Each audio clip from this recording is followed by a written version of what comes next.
Hey there guys, Alex here and back for video number 2 of today. If you haven't seen my first video yet, head over to my channel and it should have uploaded fully by the time this video's up. So yeah, just continuing to show you guys some recent finds that I've picked up in my my 2-month hiatus away from YouTube. Obviously been a while since I showed you guys any records, so I wanted to get straight down to it today, and I've still got 7 or 8 things to show you here, so I'm going to get straight into it, and starting off here again with 2 things that I'm really excited about, and here they are. First one is Church of Misery, Master of Brutality, and I think you guys know who I'm going to be giving a shout out here to. Of course, Dan in Canada. I can't thank you enough, man. I mean, you know, I wouldn't have even had a clue this was being reissued had it not been for your videos. And yeah, obviously Dan, I think probably the biggest Church of Misery fan in the whole of Canada. I mean, he's just, I'm pretty sure he said that they're his favourite band at the moment, or certainly up there with his favourite bands right now. So yeah, I wouldn't have had a clue without your recommendation, Dan. He's he strongly urged that we in the community at least give these a try. I know it's not everybody's cup of tea, but I'm still very much in that stage of broadening my musical horizons and looking for things that I wouldn't necessarily go for, but things that I know are going to be good. I mean, it's coming from Dan. I mean, he's not going to be recommending anything subpar. I mean, he's got an amazing taste in music, and anything that he suggests or recommends, I often give a look at. But this is I can't really give you too much information or history on this band. If you want anything Church of Misery related, I suggest heading over to Dan's channel. He's got a bunch of videos up on this band, and he's got pretty much, I think he's got everything in their catalogue, and he's paid a lot of money to get the kind of really collectible stuff, so definitely head over and check Dan's channel out if you're interested in this band. But yeah, as far as the music goes, I can't comment too much on the music without sounding naive, so I'm not going to talk too much about it, other than say that it's a breath of fresh air to finally find something like this. It's nothing like anything I've really heard before. I mean, I guess I could compare it to Boris in a way. I've only heard one of Boris's albums, and I think this is actually way better. I enjoyed this much more than Boris, and yeah, it's they've done a great job with the pressing of these. Gatefold, Obi strip. I know Dan and Andreas, the Grecian Thunder, was critical of the Obi strips, and because they could have been in Japanese, and I agree with that. I mean, it just seems a little bit kind of cheap and gimmicky in a way, but nonetheless, I mean, I think they've done a great job with the pressing. They've got a little poster in here as well, and I picked this up on, I think, purple vinyl. Yeah, purple vinyl to match the cover. And I think Master of Brutality is their debut release, but not entirely sure about that. And moving on to the second thing here, which obviously ties in, another one of the reissues. This is the Second Coming, also by Church of Misery, with the similar deal with the pressing, with the Obi strip, gatefold, and I picked this one up on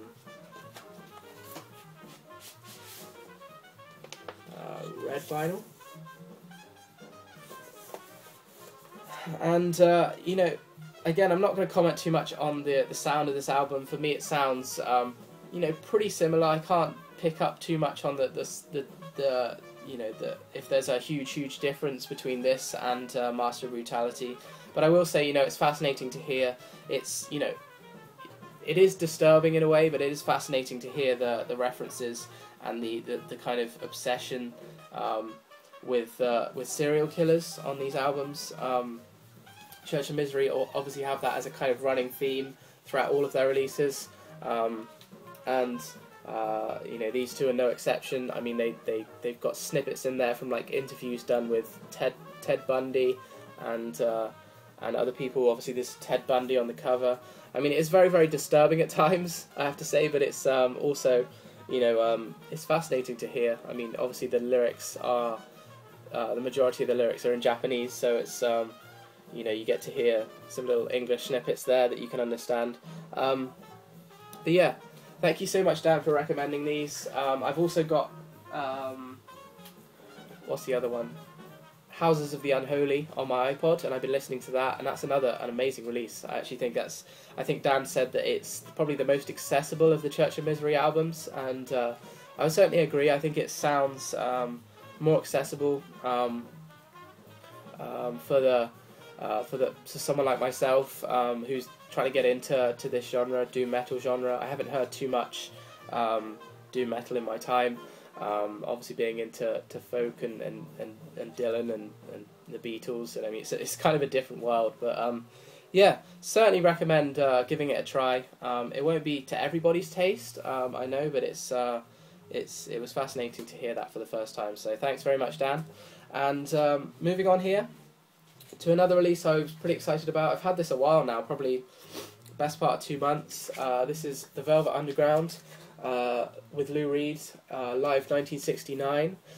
Again, this was actually recommended by Dan, or showed by Dan, and I was, you know, after seeing that video that Dan put up showing this, I wanted to look into getting it, and I found a nice copy on Discogs for, as you can see there, $7.50, and I'm pretty sure it says first pressing. Oh no, it says 1987 pressing. Excellent condition. So yeah, this is just, you know, great stuff. This is obviously live Velvet Underground. I haven't heard, prior to getting this, I hadn't heard any live stuff from them. I'd only got their studio releases, obviously Velvet Underground and Nico, White Light, White Heat, and their self-titled eponymous album from 1969. And I haven't got any of the other ones, some of the later ones, or any Lou Reed solo stuff.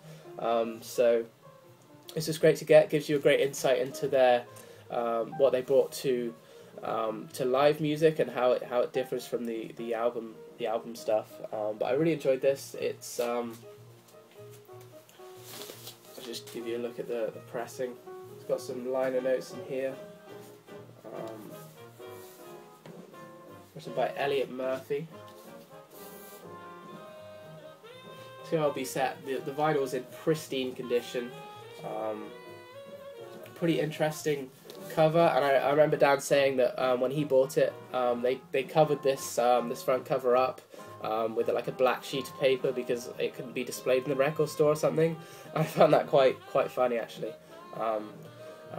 considering some of the other covers I've seen in my time. So yeah, this is great to get, and yeah, they're a great live band actually. I mean, Lou Reed is one of my favourite singers. I know not everybody's a fan of his voice, but some of the live versions of some of their famous songs on here, like Femme Fatale, Pale Blue Eyes, Heroin,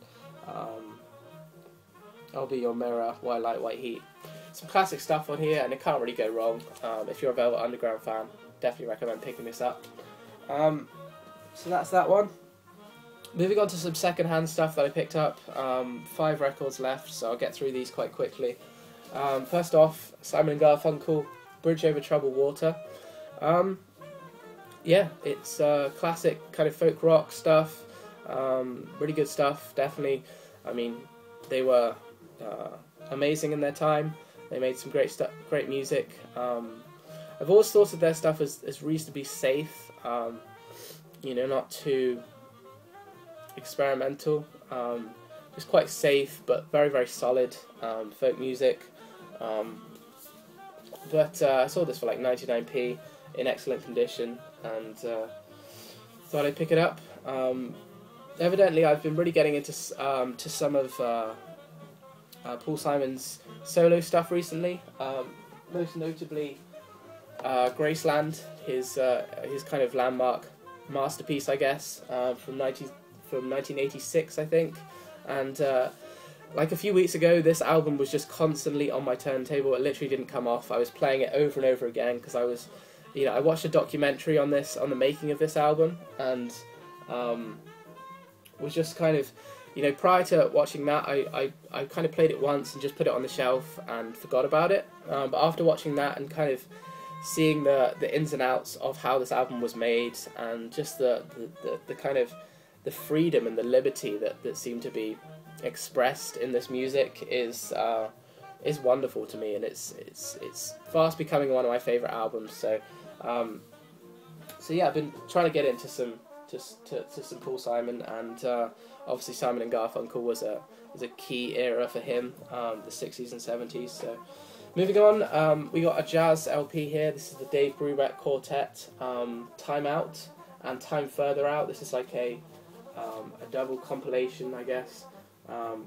Both of the albums together, and hence you got a gatefold. Again, great condition.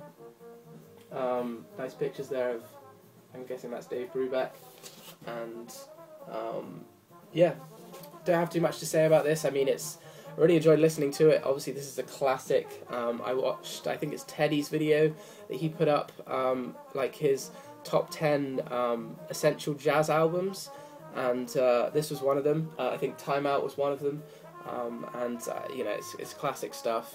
Some pretty accessible jazz. It's not like the kind of later John Coltrane stuff that might be considered quite difficult to relate to, or get stuck into. I found that a little bit with like his live stuff. I got John Coltrane live in Japan, which I find quite difficult to appreciate in the right way. But this stuff is it's just classic 50s jazz, and I can't fault it. So that's that one.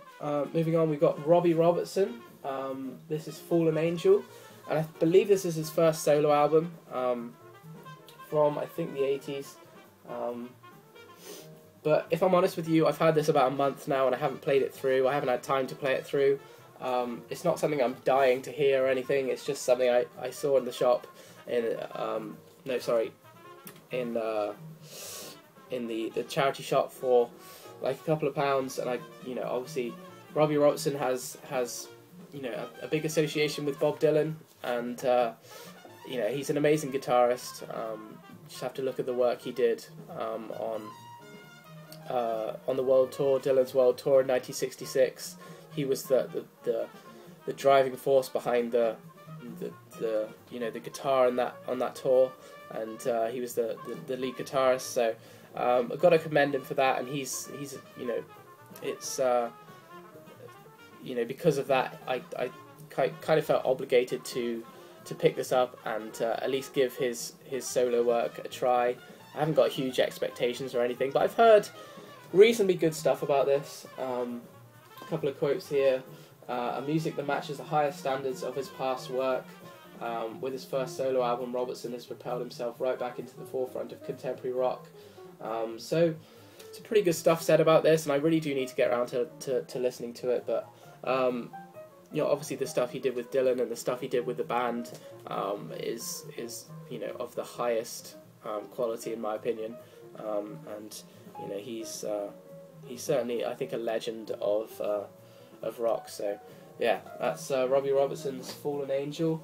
Then we've got Tubular Bells by Mike Oldfield. Again, can't give you too much history or information about this album, but I've seen it shown by many a person here in the community, and everybody speaks so highly of it. Kind of this is obviously prog rock, and a really, really good album. I thoroughly enjoyed listening to this from start to finish. It's just in captivating music. It grabs you and pulls you in to this kind of to another world, and I can't say too much about the history of the making of this album or anything, but this is a great album. And finally, again, kind of bought this on a whim, but this is John Lennon, the John Lennon collection. I got this actually on CD. if I remember rightly. Yeah, I had this on CD. It was kind of my first exposure to John Lennon properly. And it's just a nice compilation of John Lennon songs. Give Peace a Chance, Instant Karma, Mind Games, Happy Xmas War is Over, Imagine, Jealous Guy, Woman, I'm Losing You, Beautiful Boy, Dear Yoko. So just a nice compilation, and it's good to have some John Lennon on vinyl that I can spin when I don't want to listen to an entire album. So yeah, that's the final release, and I moved through those last few quite quickly, but that's it, guys. That's all the stuff I've picked up over the last 2 months, and all of it I'm tremendously happy with. Thanks again to Dan for recommending the Church of Misery, and just thank you to all you guys for continuing this amazing community, keeping it going very, very strong. And I've been watching as many videos as I possibly can, and I hope to really watch many more. I've been trying to watch as many as I can, but it's been tough with all the work I've been doing, and I haven't really taken the time out to comment and stuff like that, which is really bad of me, and I apologise for that. So thank you very much for watching, guys. I'll be back soon. As I say, I want to do an impressions video on the Smile Sessions by the Beach Boys, and a couple of other things that have been suggested by various people. So expect to see me back on a regular basis, I hope, and yeah, keep the vinyl spinning. Thanks for watching.